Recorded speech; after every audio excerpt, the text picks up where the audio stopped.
हम जो है डिस्कस करेंगे इसके बारे में, जो हमने पीपीएससी के जो पास्ट एमसीक्यूज हैं उसके बारे में। तमाम स्टूडेंट ने जो फाइल आती है ना, आपको ये लेक्चर जो है ना, ये जस्ट आपके इंटरव्यू की प्रिपरेशन होती है, यानी आपने बात किस तरह करनी है, आपको एक पूरा नॉलेज होना चाहिए। लेकिन असल में जो आपको पास कराएंगे ना, वो टेस्ट पास कराएंगे। टेस्ट के ज़रिए से आपका नाम लिस्ट में आएगा। जब तक आप लिस्ट में नहीं आएंगे तब तक आप इंटरव्यू नहीं देंगे। यानी अगर एक बंदा लिस्ट में नहीं आता वो तो किसी काम का नहीं है उनके मुताबिक। तो लिस्ट में आना बहुत ज़रूरी है, और उसके बाद भी आपको पता टाइम होता है, 1 महीने में बंदा अच्छी तैयारी कर लेता है, मुतल्लिका पोस्ट के एमसीक्यू अपने बारे में, तो आप सीट निकाल लेता है बंदा। तो लिहाजा आप तमाम स्टूडेंट, जो भी मैं आपको फ़ाइल शेयर करूँ, आपने उस फाइल को कम अज़ कम एक बार ज़रूर आपने रीड आउट कर लेना है। अगर आप रीड आउट कर लेंगे तो मैं आपको गारंटी देता हूँ कि आपका नाम होगा लिस्ट में। ठीक है जी जनाब। वीकेंड के ऊपर हम पढ़ते हैं पीपीएससी मॉडल पेपर डिटेल के साथ। ठीक है जनाब, हमारे पास जो चल रहा है उस पेपर का नाम है केयर टेकर। ये केयर टेकर का 2019 में पेपर हुआ था, और ये लाहौर हाई कोर्ट का पेपर है। इसके जनाब क्वेश्चन नंबर जो है हमने ऑलरेडी जो जितने कर लिए हैं, वो आपको पता है कि लास्ट टाइम जो हमने किए थे 62 क्वेश्चन कर लिए थे। आज हमने जो पढ़ना है क्वेश्चन नंबर 63 से। आपके ग्रुप में भी सवाल शेयर किए गए हैं। आप में से कोई स्टूडेंट क्वेश्चन नंबर 63 भी बल्कि हो गया है 64 जी, 64 क्वेश्चन पढ़े एनीवन? क्वेश्चन नंबर 64 पढ़े आप में से कोई?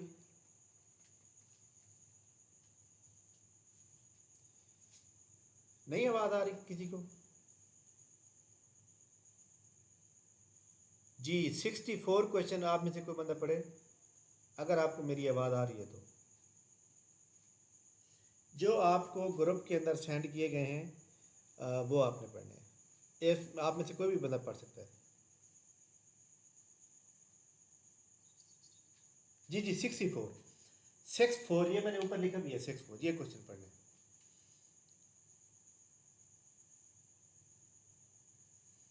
जी जनाब। यार सवाल पढ़ते हुए इतनी देर लगा दिया, आगे क्या करेंगे पता नहीं। क्वेश्चन नंबर 64 है, प्लोटोक्रेसी इज ए सच। ठीक हो गया जनाब। सबसे बात यह है कि वो कहते हैं जी प्लोटोक्रेसी की गवर्नमेंट जो होती है वो किस तरह की गवर्नमेंट होती है, और वो उसको कौन चलाता है।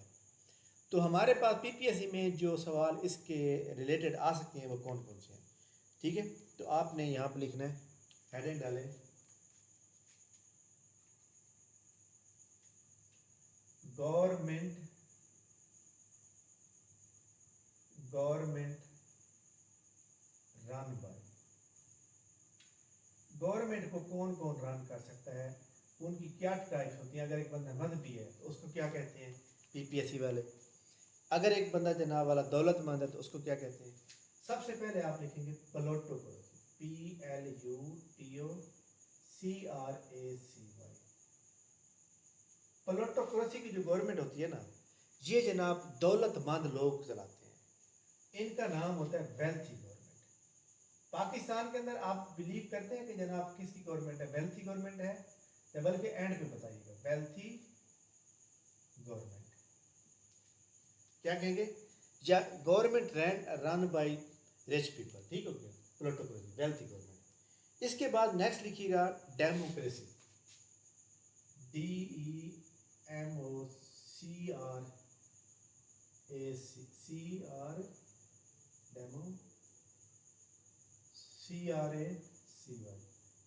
डेमोक्रेसी।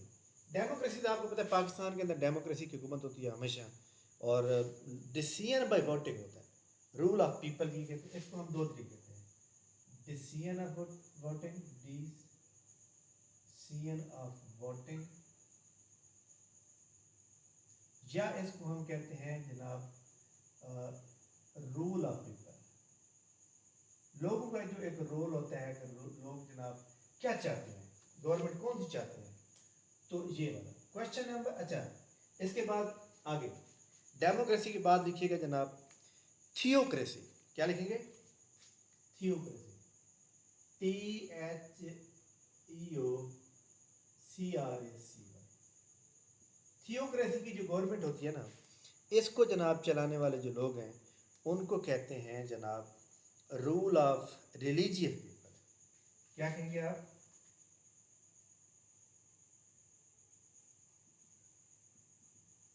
रिलीजियस पीपल, यानी जो मजहबी लोग होते हैं उनको थियोक्रेसी का नाम दिया जाता है। इसके बाद लिखिएगा जनाब ऑटोक्रेसी, AUTOCRACY। ऑटोक्रेसी की जो गवर्नमेंट होती है उसको चलाते हैं जनाब कौन से बंदे? वन पर्सन और वन पार्टी, यानी एक ही बंदा चलाएगा पूरे मुल्क को या एक ही पार्टी हर दफा चलाएगी। जैसे आपको पता है साउथ जी, हाँ मनार्क भी आप कह सकते, जी जी मनार्क भी आप कह सकते हैं। मनार्क के अंदर एक बात ये होती है कि उसके अंदर जनाब पार्टी कोई नहीं होती, ठीक है। खैर इसके अंदर पार्टी आ सकती है। इसके बाद देखिए एरिस्टोक्रेसी, क्या लिखेंगे? ARISTOCRACY। एरिस्टोक्रेसी जो होती है ना, एरिस्टोक्रेसी कहते हैं जनाब कि ऐसी गवर्नमेंट जो कि नोबेलिटी, रूल बाय नोबेलिटी, क्या लिखेंगे? रूल बाय नोबेलिटी, NOBILI, मतलब जो नेक,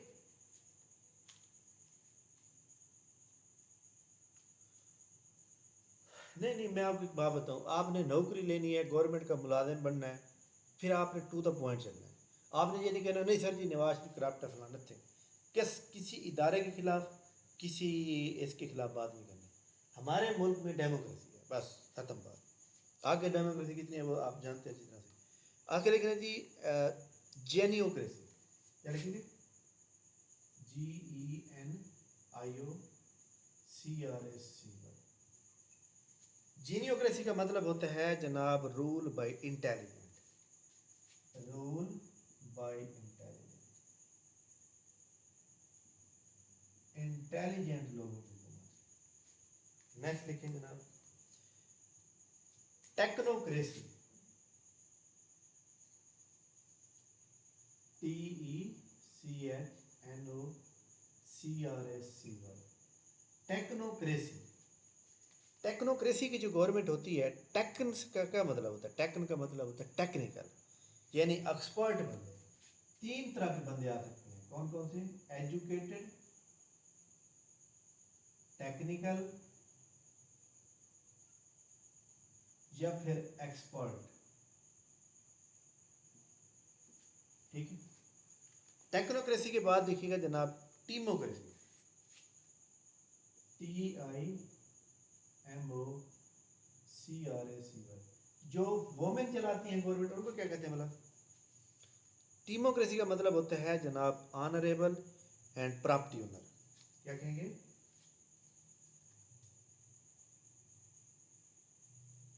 रूल बाय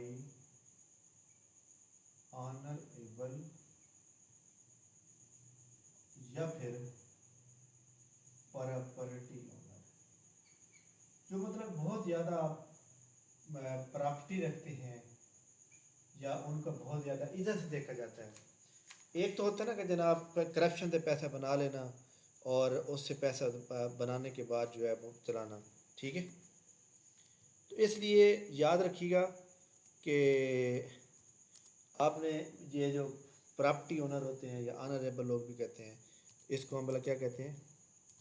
अच्छा जी एक आखिरी रह गया जनाब कि जो फीमेल चलाती हैं गवर्नमेंट उनको क्या कहते हैं?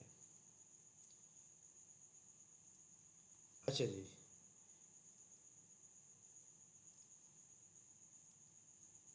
किसी को नहीं पता मेरे ख्याल में उसको क्या कहते हैं भला? हम्म पेटीकोट, PETTIC,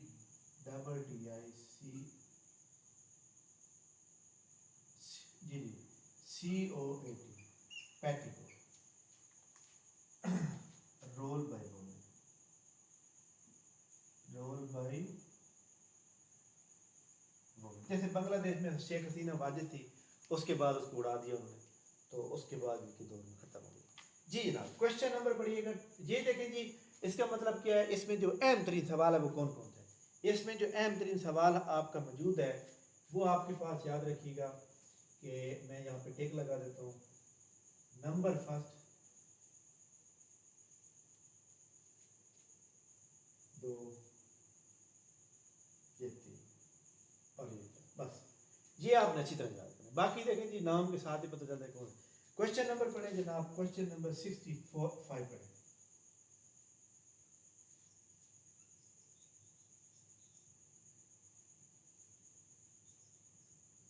रूल भाई, नहीं बस ये मैं आपको बताता हूँ ना कि दुनिया के अंदर जो है 195 कंट्रीज हैं, 195 कंट्रीज हैं, तो हर तरह की डिफरेंट है। तो हमने बोले कि नहीं तो वेरी इंपॉर्टेंट पेपर किया है। अब इनमें से भी मजीद मैंने शार्ट कर दी भाई, आपने इन चार को तो याद रखना है। क्वेश्चन नंबर पढ़े 65 जनाब,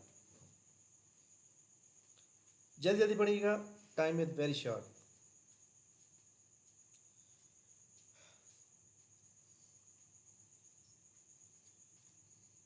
ठीक है, अच्छा जी, सवाल ये लिखा हुआ है कि व्हाट, ठीक हो गया, ठीक हो गया, ठीक हो गया, ओके। अच्छा जी, सवाल ये लिखा हुआ है कि what is the speed of car that travel 700 kilometre in 3 hours and 30 minute what speed पूछी हुई है जनाब। अब देखिए जी, आपके सामने एक बड़ी इंपॉर्टेंट बात ये है कि आपने यहाँ, ये आपका है जनाब लाहौर, ठीक है, और आप जा रहे हैं जनाब कहाँ पे, इस्लामाबाद। इस्लामाबाद क्यों जा रहे हैं, क्योंकि आप असिस्टेंट लग गए हैं आप, और आपकी जॉब हो गई है जनाब, पार्टी खिलाने जा रहे हैं, ठीक, वैसे मतलब मजाक के तौर पर कह रहा हूँ। लाहौर से इस्लामाबाद कितना सफ़र है, लाहौर से इस्लामाबाद मैं कहता हूँ जी 300 किलोमीटर है, फॉर एग्जाम्पल 300 किलोमीटर, ठीक। अब देखिए जी, फॉर एग्जाम्पल एक बंदा, आप दोस्त फ़ोन करता है इस्लामाबाद से लाहौर वालों को कि आप कितनी देर में आ जाएंगे। वो कहते हैं जी अच्छा आप ये बताएं, हम आप निकल तो रहे हैं यहाँ से, अब सफ़र कितना है, वो कहते हैं जी 300 किलोमीटर है। अच्छा जी, अगर जी बताएं कि वो गाड़ी को 100 किलोमीटर फी घंटा की रफ्तार से चलाएं, तो कितनी गाड़ी कितने घंटों में पहुँच जाएगी, यानी 1 घंटे में 100 करें, 3 घंटों में पहुँच जाएगी, 2 घंटों में 200, 3 घंटों में 300 किलोमीटर। यानी आपने एक बात याद रखें, गाड़ी के ऊपर आप खुद सफ़र करें, आप अपने आप को लें कि मैं गाड़ी पे सफ़र कर रहा हूँ, तो आपने यहाँ गाड़ी की जब भी बात आएगी दो चीज़ें चेक होती हैं, तीन चीज़ें चेक होती हैं। सबसे पहले जनाब स्पीड, उसके बाद जनाब टाइम, ठीक है, और स्पीड टाइम और क्या चीज़ मतलब बताई थी मैंने, क्या पूछा वैसे, what is the speed of car और डिस्टेंस। ये तीन चीज़ों का फार्मूला आपको आना चाहिए, फार्मूला एक ही है, ठीक है। यानी अगर पेपर में इनमें से कोई भी पूछ सकता है तो आपको जनाब उसका फार्मूला जो है आना चाहिए, ठीक है। अब हमने यहाँ पे क्या लिखनी है, हमने लिखनी है जनाब स्पीड लिखनी है। स्पीड, किस स्पीड से वो बंदा जा रहा है, स्पीड का फार्मूला क्या बनेगा, स्पीड का फार्मूला ये बनेगा कि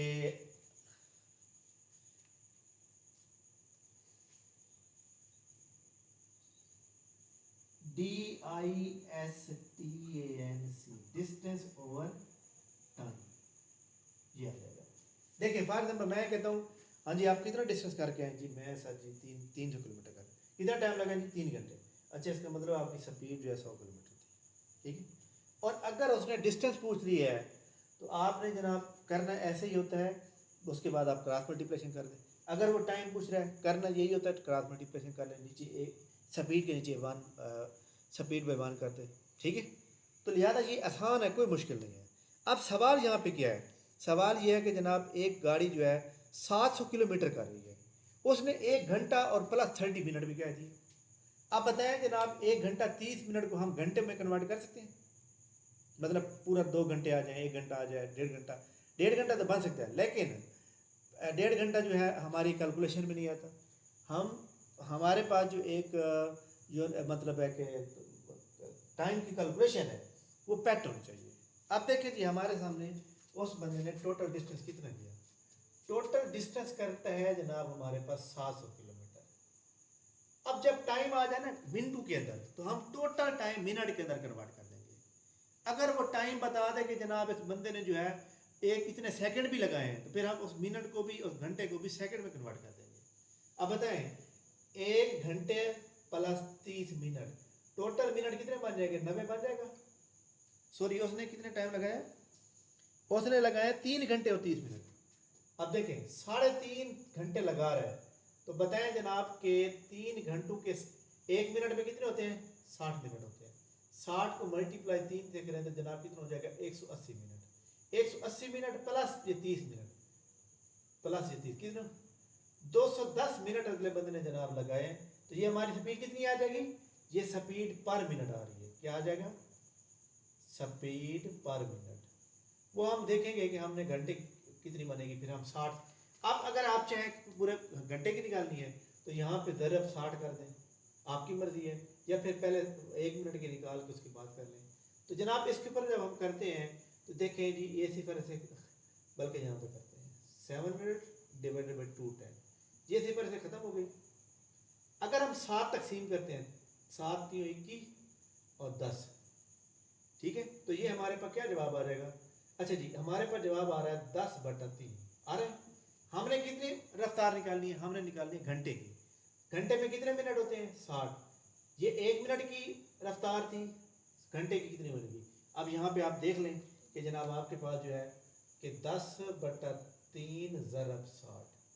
अब आपके सामने है कि 3 एकम 3 और 20 3 60, तो ये जनाब मल्टीप्लाई करेंगे तो ये 200 किलोमीटर स्पीड आ जाएगी पर हार। ठीक है, पर हार जनाब उसकी जो स्पीड बनती है। अब मैं आपको एक देसी तुक्का भी बताऊं। अब बताएं जनाब, उसने कितने घंटे सफर किया है? उसने किया है जनाब 1 घंटा, फिर दूसरा घंटा, फिर तीसरा घंटा और फिर आधा घंटा।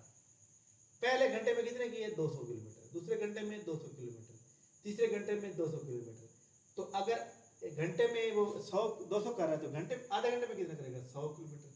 इन तीनों को जमा करें तो चारों को जमा 700 किलोमीटर बन गए। यानी आप उसको पड़ताल भी कर सकते हैं, आपको पता चल सकता है। क्वेश्चन नंबर पढ़िएगा जनाब 66। नहीं दिए हुए पेपर में क्वेश्चन नंबर दोबारा सुने। What was the speed of the car? हाँ 300 लिए यार, और यार वो तो मैं वैसे बता रहा हूँ, आप लोगों के संभाल, आपने आपके संभाल रहा हूँ। क्वेश्चन नंबर पढ़ें जी 66।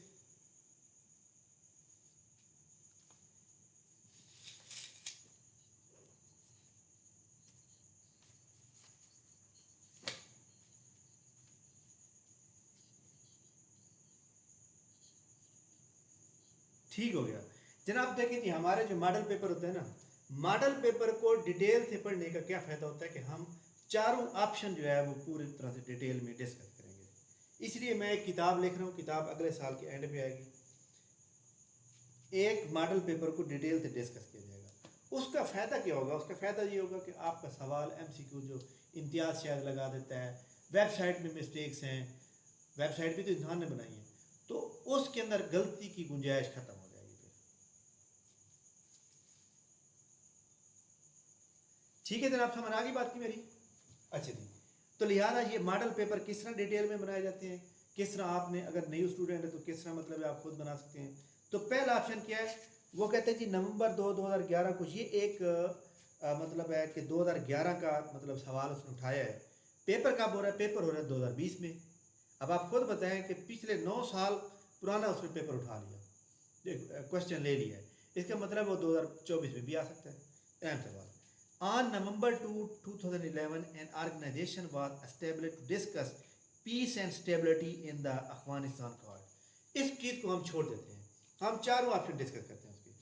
सबसे पहले उसने लिखा पिवट एशिया। यहाँ पे आप क्या लिखें? PIVOT, pivot Asia. ठीक हो गया जनाब? पिवट एशिया क्या चीज़ है? देखें जनाब,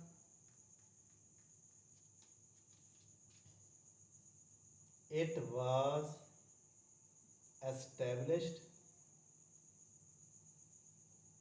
by Barack Hussein Obama.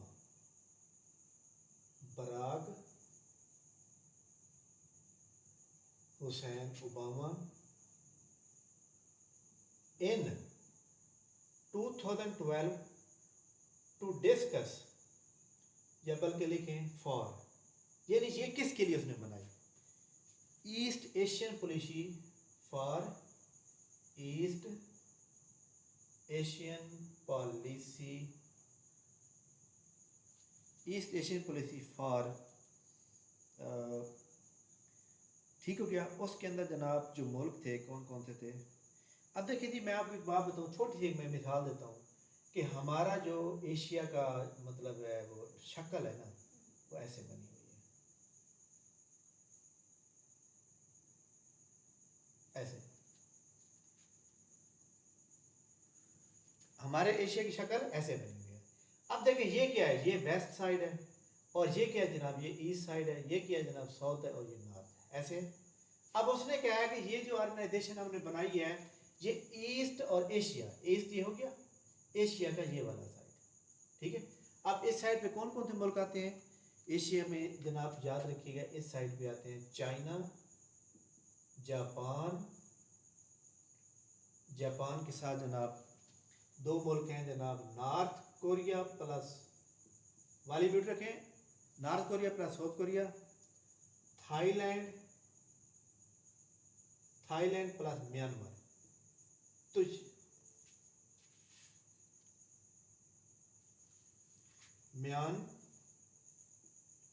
Myanmar, ठीक हो गया। अच्छा जी, तो ये जनाब वो मुल्क हैं, और ये याद रखिएगा, इनका जो मतलब है वो जगह बनती है ना, वो यहाँ तक बनती है, ऐसे जहाँ तक, ठीक है। इंडिया के साथ जो है म्यांमार आता है, तो ये सारे मुल्क यहाँ पर आ जाते हैं। तो ये मुल्क हैं जो जिन्होंने पीवेट एशिया। अब यहाँ पे एक बात क्लियर हो गई कि भाई ये पीवेट एशिया बराक ओबामा ने बनाई थी 2012 में। इसका मकसद था कि जनाब जो पॉलिसी हम अख्तियार करेंगे इन तमाम मुल्कों के लिए, वो सब की सब सेम होगी। नेक्स्ट जनाब हमारे पास मौजूद है एस सी ओ। एस सी ओ के बारे में मतलब हमने पढ़ लिए, एनीवन, या नहीं पढ़ा? जी पढ़ लिया था ना। एस सी ओ के बारे में मैं बता देता हूँ थोड़ा सा जनाब, कि एस सी ओ स्टैंड करता है शंघाई कोऑपरेशन ऑर्गेनाइजेशन। इसका टॉपिक हमारा पिछले लेक्चर में हुआ था, तो इसलिए ज़रूरत नहीं है। इट इज़ एन, जी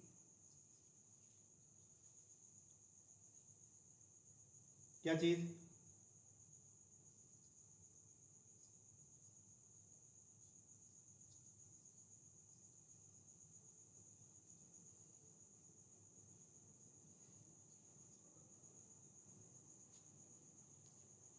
वो अगेंस्ट में आई है या मतलब है उसके फेवर में, इसको तो छोड़ देना।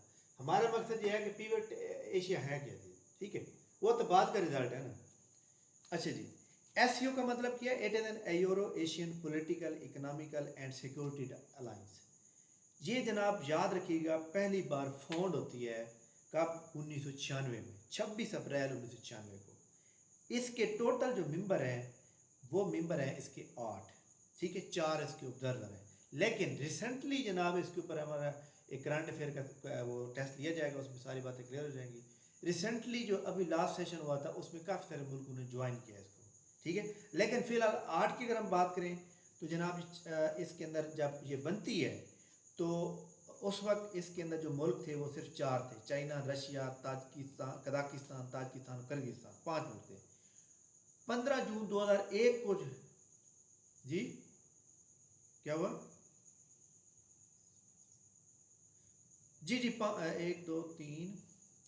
मुल्क थे, China, Russia, China, Russia, Kazakhstan, Kyrgyzstan और ताजिकिस्तान। इसमें जनाब छठा मुल्क जो ऐड हुआ 15 जून 2001 को, उसका नाम था उज्बेकिस्तान, ठीक है। उसके बाद 9 जून 2017 को दो मुल्क और ऐड हुए जो पाकिस्तान और इंडिया थे, ठीक है। इंडिया और पाकिस्तान 9 जून 2017 को शामिल होते हैं। टोटल इसके जो मुल्क बनते हैं वो बनते हैं 8, और इनका मैंने आपको कोड क्या बताया था, याद है? PTI, दो दो लिखे थे हमने, RUC ये भी था, या फिर हमने क्या लिखा था, TIPU टीपू, TIPU, और बी छोटा लगते हैं, BR है, आई भी छोटा लिख दें, सी डबल के, टीपू सी डबल के, टीपू ब्रेक जो है जो छोटा है वो हमारे उसके अंदर नहीं आएंगे। ठीक है, समझ आ गई बात की। अच्छा जी, तो खैर ये हमारा मतलब टॉपिक पहले क्लियर हो चुका है। नेक्स्ट चलते हैं। नेक्स्ट हमने लिखा था, नेक्स्ट हमारे पास इसी ऑप्शन में मौजूद है जनाब एशिया फोरम।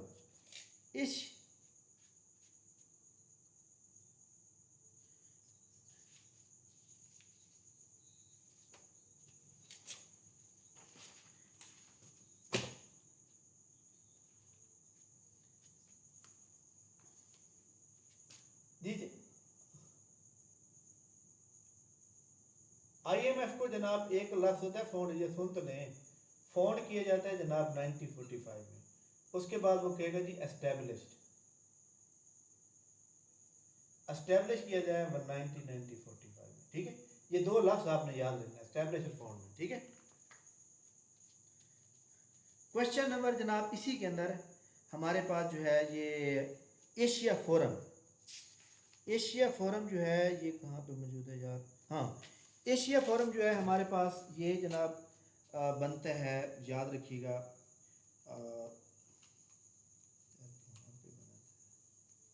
एससीओ के बारे में हमने लिखा है फॉर ऑब्जर्वर सबमिट टू के,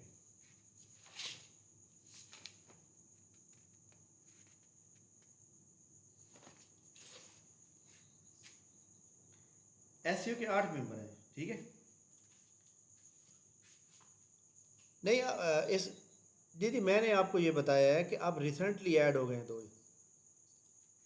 जी जी, मैं ये कह रहा हूँ कि ईरान का और इसके अलावा एक और मुल्क भी ऐड हुआ है, तो अब इसके जो हम करंट अफेयर का टेस्ट लेंगे ना, ठीक है, टेस्ट लेंगे तो उसके अंदर ये सारी चीज़ें आपको मैंने पहले आपको बताया है भाई, वो हमने उसका जो है ना वो क्या। अच्छा, इसके बाद जनाब एशिया फोरम ऑप्शन में दिया हुआ है। एशिया फोरम जो है ये एक ह्यूमन राइट ऑर्गेनाइजेशन है और ये 1991 में बनती है। ठीक है, एशिया फोरम। अच्छा जी, इसके बाद heart of Asia, heart of Asia जो है अच्छा जी 1991 में होती है और इसके अंदर भी आपने याद रखना है कि एशिया फोरम जो 1991 में बनती है इसका काम है ह्यूमन प्रोटेक्शन करना और उन ह्यूमन को प्रमोट करना। बस इतनी सी बात आपने याद रखनी है। इसकी टोटल जो है 23 कंट्रीज़ हैं एशिया के अंदर है और सारे जनाब वाला एशिया के अंदर आते हैं। ठीक है, अच्छा जी, इसके बाद आखिरी ऑप्शन दिया हुआ है heart of Asia.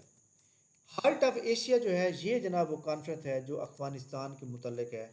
Heart of Asia, heart of Asia is Istanbul process and initiated by the Republic of Afghanistan and Republic of Turkey which was officially launch conference by Turkey in Istanbul 2 November 2011।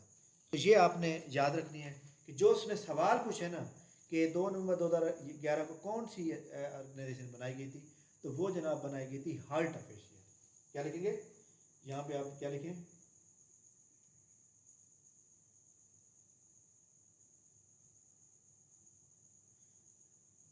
यार ये क्या request कर रहे हो Mohammad Kasim, request turn off all companion feature.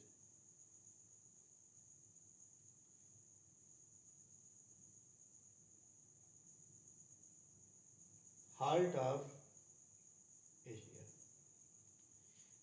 Heart of Asia जो है ये कब बनती है भला, फोन 2011 में। और ये कहाँ पे भला बनती है, इस्तांबुल। इस्तांबुल जो है वो यूरोप में आता है लेकिन तुर्की का शहर है। ठीक है, और ये इसकी अगर पूरी डेट लिखना चाहें तो 2 नवंबर, 2 नवंबर तो खैर वो लिखा हुआ है वहाँ पे आपको पता है। लेकिन इसका जो मेन काम था वो क्या था, अफ़गानिस्तान का जो अंदर जो इशू चल रहे हैं उसके बारे में डिस्कस करने के लिए, स्टेबिलिटी कैसे आएगी अफ़गानिस्तान के अंदर, और यूरोप जो अमेरिका यहाँ पे मौजूद है उस वक्त मौजूद था, उसके बारे में डिस्कस करनी, यानी हार्ट ऑफ एशिया को 2011 में बनाया गया। क्वेश्चन नंबर पढ़िएगा जनाब 67, पढ़े।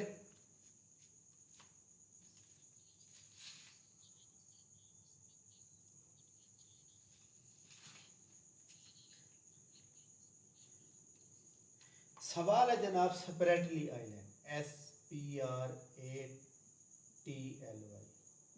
आइलैंड, आइलैंड जनाब किसको कहते हैं? आइलैंड कहते हैं जिसके चारों तरफ ज़मीन का छोटा टुकड़ा जिसके चारों तरफ पानी हो, ठीक है, उसको आइलैंड कहा जाता है। जजीरा भी कहते हैं। अच्छा जी, पेनिनसुला को भी जजीरा कहा जाता है, लेकिन पेनिनसुला के अंदर फ़र्क ये होता है कि उसके 3 साइड में पानी होता है, ठीक है।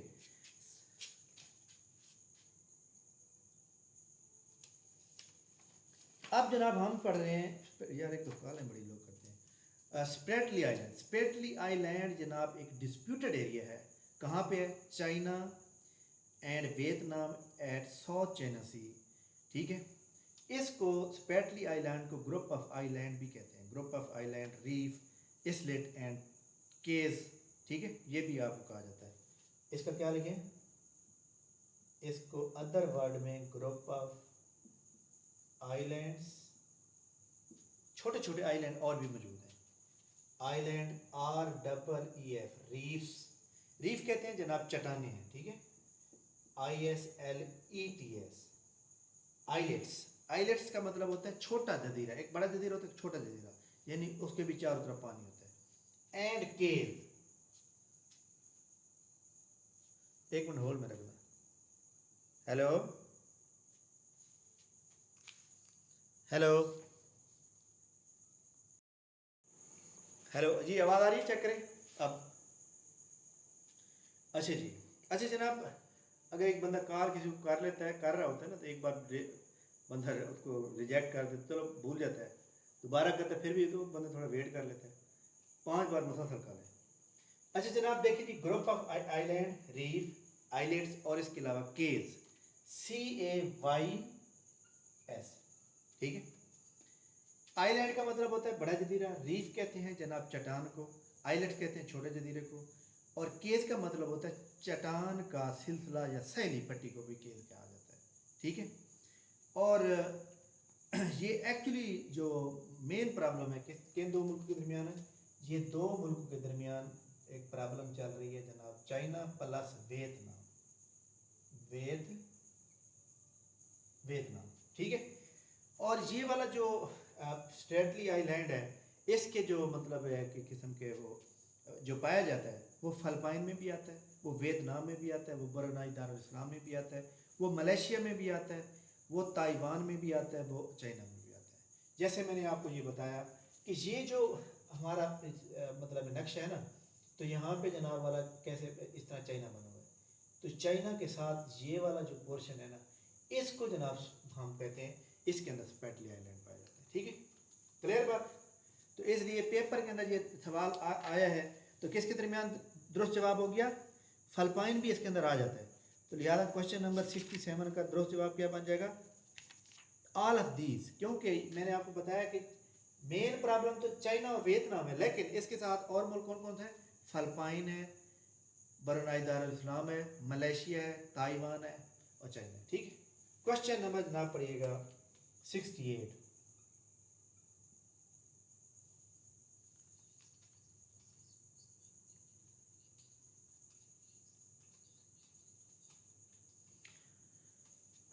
आई थिंक इसके हमने पढ़ा नहीं था डिटेल में सवाल कोई, इसी इसी मॉडल पे पढ़ा था।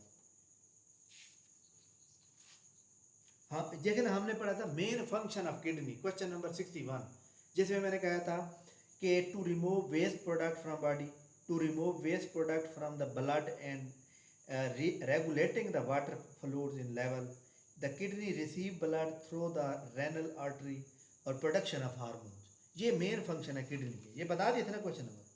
क्लियर है? क्वेश्चन नंबर पढ़िएगा जनाब, क्वेश्चन नंबर पढ़िएगा 69 पढ़िएगा, बल्कि एक मिनट, क्वेश्चन नंबर 69 की बजाय ना क्वेश्चन नंबर 70 पढ़िए, क्योंकि 69 उस अगले स्लाइड में किया जाएगा। क्वेश्चन नंबर 70 पढ़े।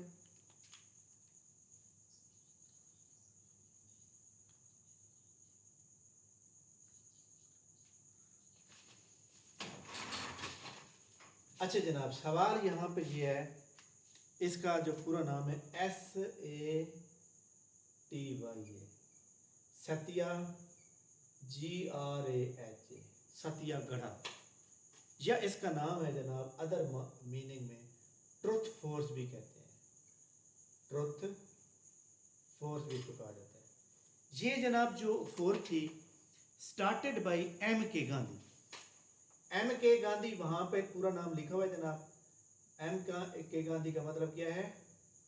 मोहनदास करमचंद गांधी। इसने स्टार्ट की थी। सिविल राइट मूवमेंट थी ये। क्या थी भला? सिविल राइट्स मूवमेंट, यानी जो इंसान एक माशरे के अंदर जो जहाँ पे आप रह रहे हैं उसके हकूक़ के बारे में, सोशल जस्टिस के बारे में। जैसे पाकिस्तान के अंदर जो है सोशल जस्टिस नहीं है जनाब, लोगों को बड़ा मतलब मर्जी से उठा लिया जाता है। और इसके अलावा सिमिलर इशू, इसके अलावा रिलेटेड इशू के बारे में, ठीक है, इसके बारे में इन्होंने स्टार्ट की थी। और ये कब स्टार्ट की भला? ये जनाब इन्होंने सबसे पहले गांधी जी ने खुद स्टार्ट की। कहाँ पे स्टार्ट की भला? इन साउथ अफ्रीका। इन साउथ अफ्रीका, साउथ अफ्रीका में स्टार्ट करते हैं जनाब 1906 में। इन इंडिया फिर वो गांधी जो है 1915 में, आपको पता है, इंडिया वापस आ जाता है 21 साल बाद। तो इधर जनाब 1917 में शुरू करता है। तो यानी यहाँ पे अहम तरीन बात यह है कि गांधी साहब ने स्टार्ट की। और दो जगह क्वेश्चन नंबर जनाब आपका जो वॉल्यूम है, मैं इसको मतलब वॉल्यूम भी म्यूट करूँगा और वीडियो भी ऑन ऑफ करूँगा। तो आपने थोड़ा सा वेट करना, मैं इसकी पिक्चर बना लूँ।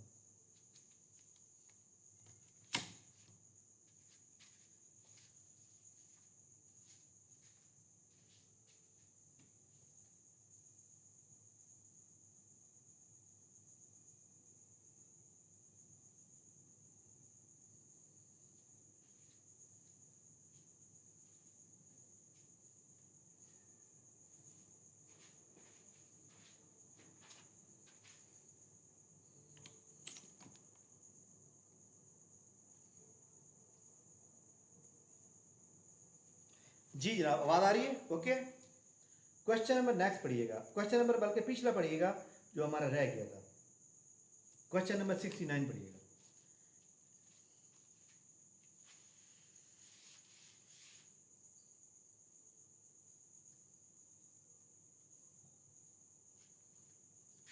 आईलेट्स और केज, ISLETS, आईलेट्स छोटे छोटे, केज कहते हैं जनाब सेलिब्रिटी। ये इसकी टेंशन है, इसकी मैंने पिक्चर बना ली है, ये आपको ये भी ग्रुप में अंदर आएगी, ठीक है।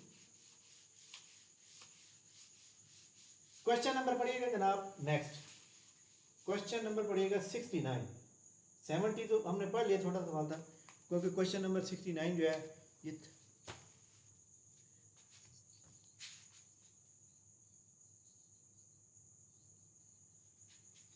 ठीक है, छोड़ दें, छोड़ दें, छोड़ दें, छोड़ दें।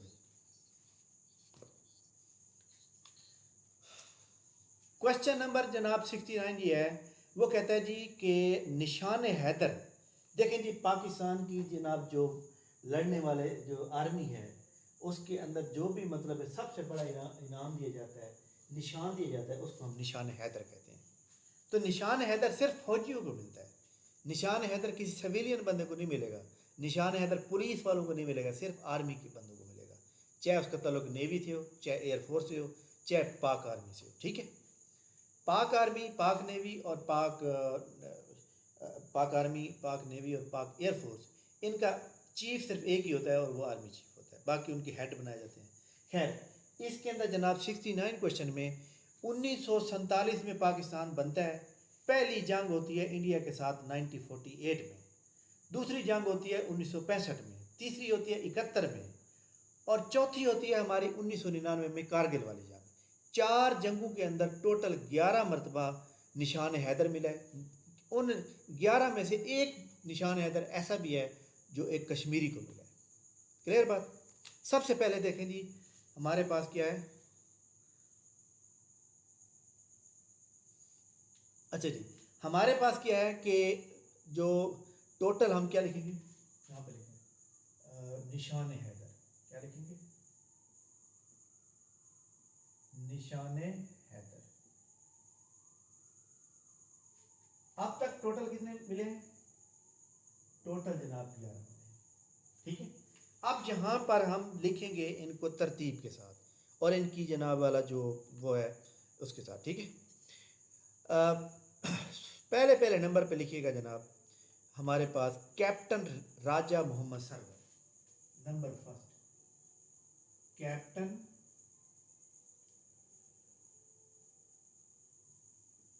राजा मोहम्मद सरवर। कैप्टन राजा मोहम्मद सरवर को जनाब मिलता है 27 जुलाई 1948 को। 27 जुलाई 1948 को। कब मिला? 1948 को, जब इंडिया के साथ कश्मीर के ऊपर पाकिस्तान की जंग हो रही थी। दूसरा जनाब जो निशान हैदर मिलता है वो भी 1948 में मिलता है। वो किसको मिलता है बोला? वो मिलता है जनाब मेजर तुफैल को, मेजर मोहम्मद तुफैल। इनको मिलता है जनाब 8 अगस्त को, 8 अगस्त 1948 को। ठीक है, 8 नहीं था बल्कि 7 अगस्त को। आज 7, ये 7 को मिला, 7 अगस्त 1948 को। इसी तरह 1948 के अंदर 3 बार जनाब वाला 3 टोटल मिले हैं। एक लिखिएगा नायक सैफुल्ला जंजुआ। क्या लिखेंगे? नंबर 3 कौन है? NAI के नेक सैफुल्ला जंजुआ। नेक सैफुल्ला जंजुआ को जनाब मिलता है अक्टूबर में, 26 अक्टूबर 1948 में। ठीक है, अब यहाँ पे क्या बात हुई कि आप जनाब इनको क्या करें, यहाँ पे क्या लिख दें? 3। 1948 में कितने मिले हैं? 3 मिले हैं। उसके बाद पाकिस्तान और इंडिया की जंग होती है 1965 में। 17 दिन की जंग होती है, जो कि इसमें जनाब चौथा बंदा होता है पाकिस्तान का। और इसको कौन सा, उसका क्या नाम है बोला? राजा मोहम्मद, राजा अजीज भट्टी।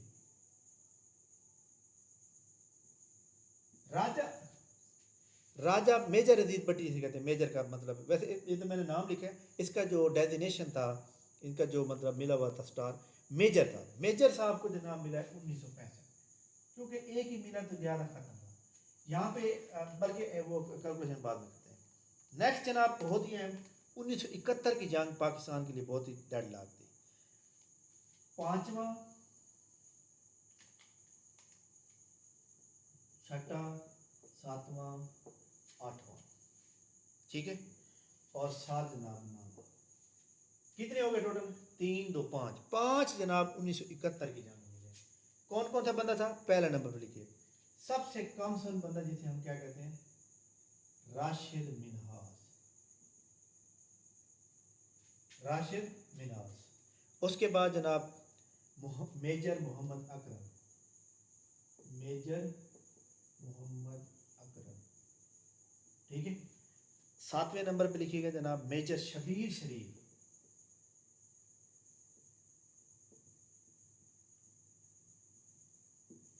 8वें नंबर पे लिखिएगा जनाब मोहम्मद हुसैन जंजुआ, मोहम्मद हुसैन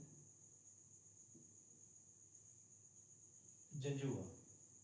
और 9वें नंबर पे लिखिएगा जनाब लास्ट नायक मोहम्मद महफूज, लास्ट नायक मोहम्मद महफूज।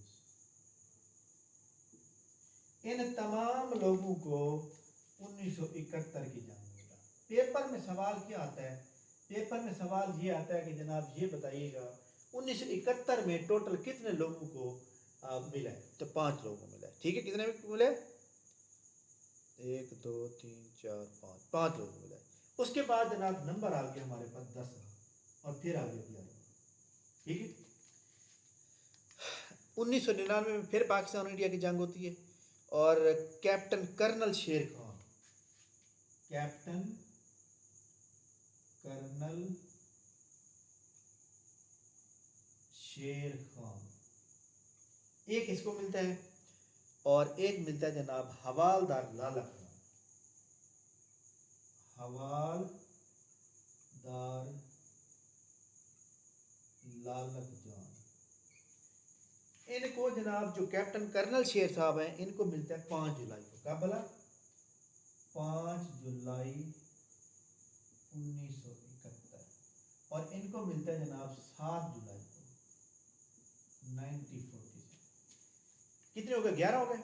अगर ये पेपर में सवाल आ जाए कि इंक्लूडिंग जनाब कश्मीर, तो फिर हम कहेंगे 11। अगर वो सिर्फ ये कहता है कि how many reception of the निशान हैदर, तो फिर सिर्फ 10 लिखेंगे, क्योंकि कश्मीर को हम पाकिस्तान का हिस्सा नहीं काउंट करते अभी, क्योंकि वो एक टेरेटरी है। तो लिहाजा एक बात बड़ी अहम कि यहाँ पे आप समरी बना लें, SUMM। पेपर में कौन कौन सवाल आते हैं? 1948 में वार होती है, इसमें टोटल कितने बंदे लेते हैं? 3 लेते हैं। 1965 में वार होती है, इसमें जनाब 1 बंदा। 1971 में वार होती है, इसमें जनाब 5 बंदे, 5 3 8 9। 1999 में वार होती है, इसमें जनाब जो होते हैं वो 2 लोग होते हैं। ठीक है, तो यहाँ पे क्या हो गया? टोटल 11 लोग हो गए। तो लिहाजा पेपर में ये सवाल आता है कि जनाब 1971 की जंग में कितने लोगों ने निशान हैदर लिया, 1965 की जंग में कितने ने लिया, 1999 की जंग में सबसे पहले किसने लिया। तो ये आपने सवाल आपका क्लियर हो गया। क्वेश्चन नंबर पढ़िएगा 71।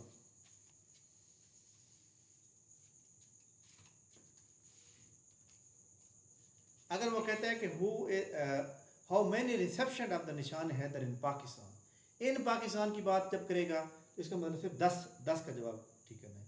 अगर वो कहेगा इंक्लूडिंग कश्मीर, ठीक है, तो फिर आपने क्या करना है? 11 लगाना है।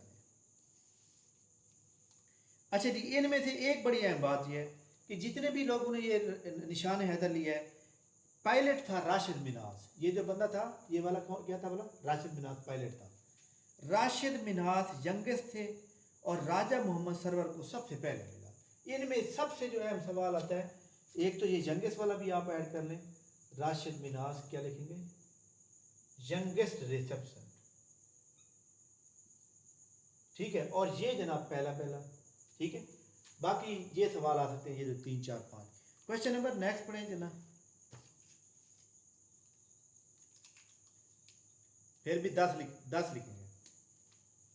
जब कश्मीर को डिस्कस करेगा तब। क्वेश्चन नंबर 71 पढ़े जनाब।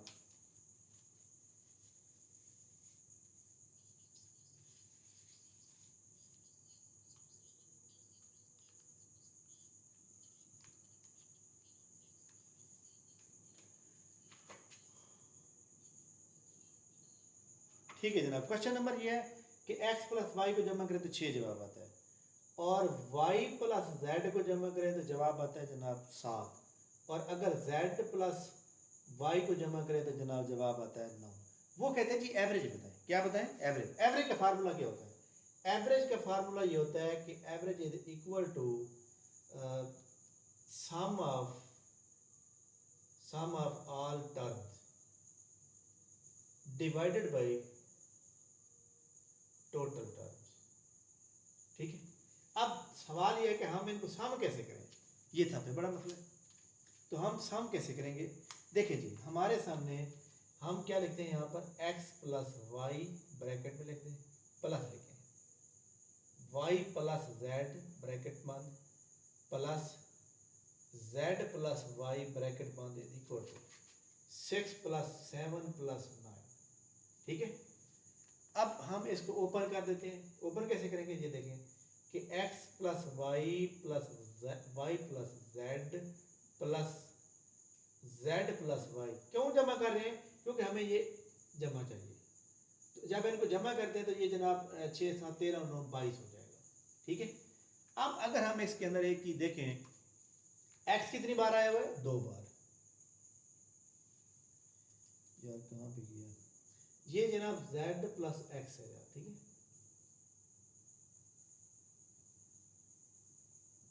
x कितनी बार आया? 2 बार। y कितनी बार आया हुआ है? 2 बार। और z कितनी बार आया? 2 बार। ठीक है, तो ये एक बड़ी इंपॉर्टेंट बात यह है कि तीनों फिगर जो है 2 2 बार है। हम क्या कहेंगे? यहाँ पे क्या लिखेंगे? 2 कॉमन ले लेते हैं, x plus y plus z is equal to 22। ठीक है, अब हम क्या करेंगे?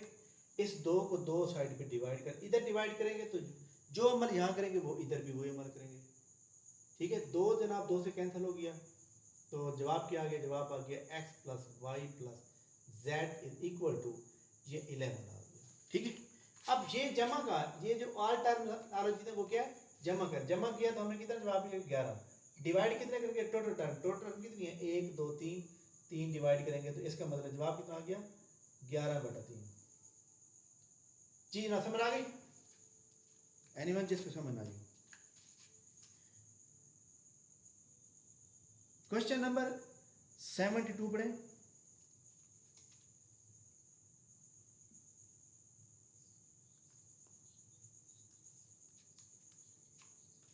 जी जी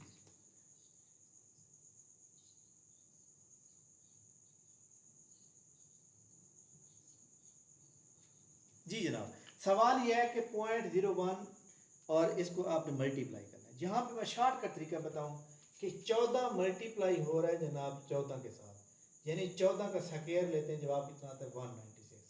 एक तो बात यह है कि यहाँ पे 196 का फिगर आएगा। इसके बाद जनाब बहुत अहम बात यह है कि जब आपने आपके जो पॉइंट है कितने फिगर के बाद है, 3 के बाद है, तो यहाँ पे 3 जीरो लगा दें और पॉइंट लगा दें, जवाब आ जाएगा खत्म। या फिर दूसरा तरीका क्या है, ये देखें 0.014 multiplied by 0.014।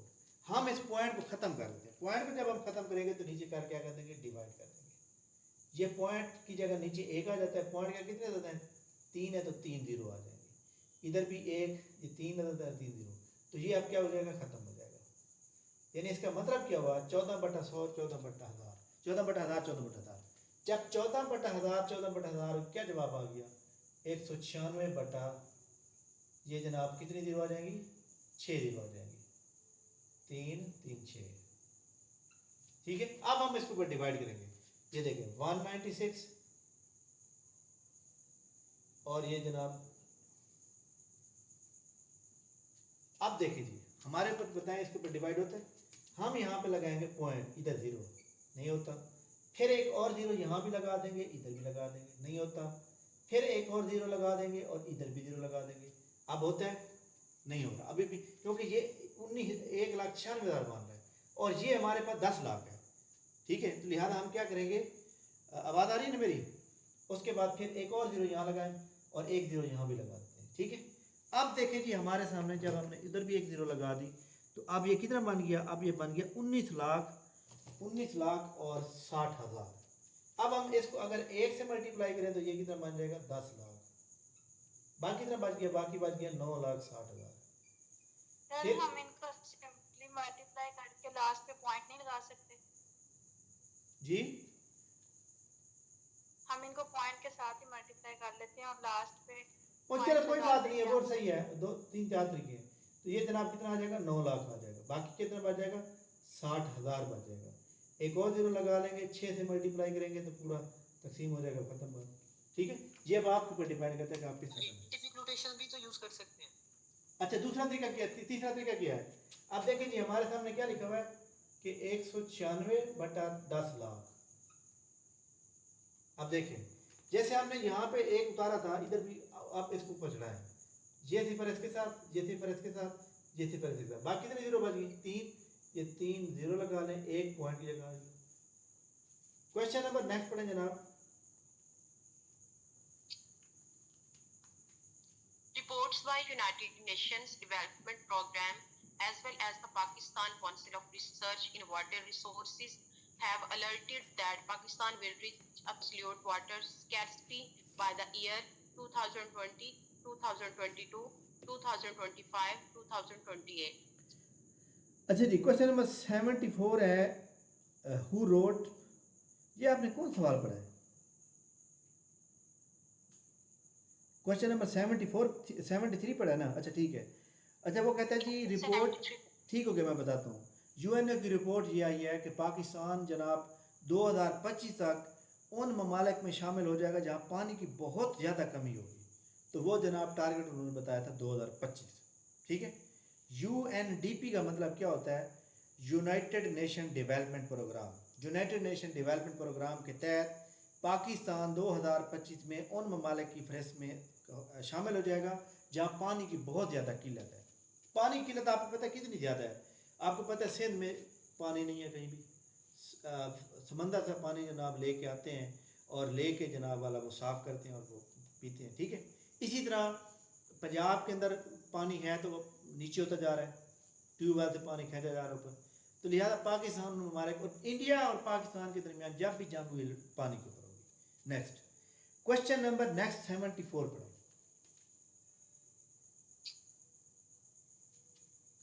Who wrote Principia Ethica? More, Rose, Harry, Mill. एक किताब है जनाब PRINCIPIA प्रिंसिपिया एथिका, प्रिंसिपिया एथिका। ये किताब जनाब याद रखिएगा 1903 में लिखी गई या 1903 में पब्लिश हुई। इसको रिटर्न किसने किया था? मोरे ब्रिटिश, MOORE, मोरे ब्रिटिश, इसने रिटर्न किया था। और इसका जो पूरा नाम है ना वो है GE मोरे। क्या नाम है? ये बरतानिया का रहने वाला है। इसका पूरा नाम है GE मोरे। ये अखलाकियात के ऊपर एक मगनी किताब थी। एथिका का मतलब क्या होता है? एथिका का मतलब होता है एथिक्स, अखलाकियात को कहते हैं, ठीक है। GE का मतलब है जॉर्ज एडवर्ड। जॉर्ज एडवर्ड मोरे ने बरतानिया का रहने वाला था। अखलाकियात के ऊपर इसने किताब लिखी थी। और जो अंग्रेज़ हैं, मैं आपको एक बात बताऊं, यूरोप का मुल्क है जनाब वो मतलब कलमा नहीं पढ़ते ना, चलो कोई नहीं जनाब, वो नॉन मुस्लिम है, अल्लाह ताला उनको हिदायत दे के वो जनाब मुसलमान हो जाए। आप जनाब एक जगह मोबाइल रख के चले जाएं, दूसरे दिन फिर आके वहीं से उठा लेना, किसी की जरूरत है हाथ लगाए? वजह क्या है? ये नहीं है कि जनाब वो डर पोक है, एथिक्स हैं, अखलाकियात हैं उनके अंदर, कि हो सकता है कोई भूल गया हो जनाब, ये उसी का है, मेरे बनता नहीं है। तो यहाँ पे जनाब क्या है कि बस अल्लाह ही माफ़ करे। क्वेश्चन नंबर आखिरी पढ़े 75। Napoleon was French, German, British, Italian. अच्छा जी, नेपोलियन जनाब इसका जो पूरा नाम है ना, इसका पूरा नाम है नेपोलियन बोनापार्ट, ठीक है। इसके बारे में थोड़ी सी मैं डिटेल बता देता हूँ और आपने नोट खुद कर लेनी है, ठीक है, क्योंकि आपको पता है हमारी रिकॉर्डिंग भी हो रही है तो आपको इंशाल्लाह ताला पता चल जाएगा। नेपोलियन बोनापार्ट इसका पूरा नाम है। ये जनाब 15 अगस्त 1769 को पैदा हुआ फ्रांस में। 5 मई 1821 में इसको अरेस्ट कर लिया गया, मतलब अरेस्ट हो चुका था पहले, और यूके के अंदर कैद खाने में था, सेंट हलीना में, वहाँ पे इसकी डेथ होती है। ये जो बंदा था, ये जनाब इसको जो नेपोलियन बोनापार्ट था, ये जनाब इम्परर था फ्रांस का।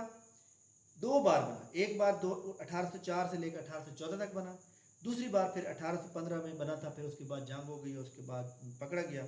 इसके अलावा ये जनाब इटली का भी किंग था, साथ साथ फ्रांस और दोनों मुल्कों का ये किंग रहा है, ठीक है। इस बंदे के ऊपर एक सवाल बहुत ही अहम आता है कि क्या नाम था बोला उसका? एरन के साथ लगता है, सबका साथ नाम है एरन मैन है, पता नहीं क्या कहते हैं उसको, मैन ऑफ डेस्टिनी हैं? नहीं नहीं, सर नेपोलियन को man of destiny, man of destiny भी कहते हैं, एक और भी है, पता नहीं यार क्या था, चलो मेरे ध्यान में आता तो मैं ग्रुप में शिखा। अच्छा जी, तो ये जनाब मैन ऑफ डेस्टिनी भी इसको कहते हैं, क्योंकि इसके बाद एक बात याद रखें कि बैटल ऑफ वाटर लॉ होती है, वाटर लॉ होती है। वाटर लॉ जो है ये जनाब 18 जून 1815 में होती है, बेल्जियम के अंदर एक वाटर लॉ का मैदान है, वहाँ पर नेपोलियन बोनापार्ट और ड्यूक ऑफ वेलिंगटन यूके के दरमियान होती है। तो ये जनाब याद रखिएगा कि जो वाटर लॉ था ये पहले जनाब यूके और नीदरलैंड का एक छोटा सा हिस्सा होता था, तो लिहाजा इसके ऊपर जंग होती है जो कि नेपोलियन जो है हार जाता है और यहीं पे इसको पकड़ लिया जाता है, ठीक है। तो इसके अलावा बस ये एक मतलब सवाल इसके बाद आते हैं। जी जनाब। सर इसको लिटिल कॉर्पोरल भी कहते हैं, क्या कहते हैं? लिटिल कॉर्पोरल, यार वो एक और ये लफ्ज़ सवाल क्या है? यार में नहीं आ रहा, उसमें ना उर्दू में मीनिंग ये बनता है कि जनाब लोहे का बना हुआ, ठीक है। जी जनाब, जितने भी सवाल स्टूडेंट मौजूद हैं कि बताएं जनाब के सवाल कोई आपने यहाँ पे समझ रहा हो, एनीवन।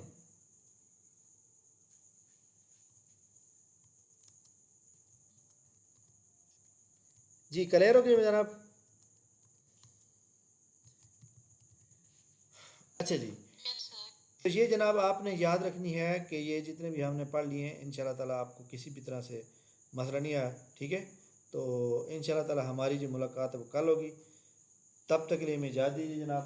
और आपको जो मैंने भेजे हैं जनाब 1000 MCQ, उनको आप अच्छी तरह तैयार करें प्रॉपर, और जो जो लेक्चर है ये भी तैयार करें। इस लेक्चर में से हमने जितने सवाल पढ़े हैं 63 से लेकर 75 तक, इसमें से भी 5-7 MCQ उठाए जाएंगे, और जो आपको, क्योंकि इसमें दोनों क्लासें मौजूद हैं तो दोनों को मैं बता रहा हूँ, और इसके अलावा जो 1000 MCQ दिया उसको वो भी उठाया जाएगा, ठीक है। कल इंशाल्लाह ताला हमारा टेस्ट का लिंक आ जाएगा आपके पास 3 बजे, और देखूंगा मैं कौन किस बंदे ने फुल तैयार किया। जी जनाब, क्लियर होगी बात?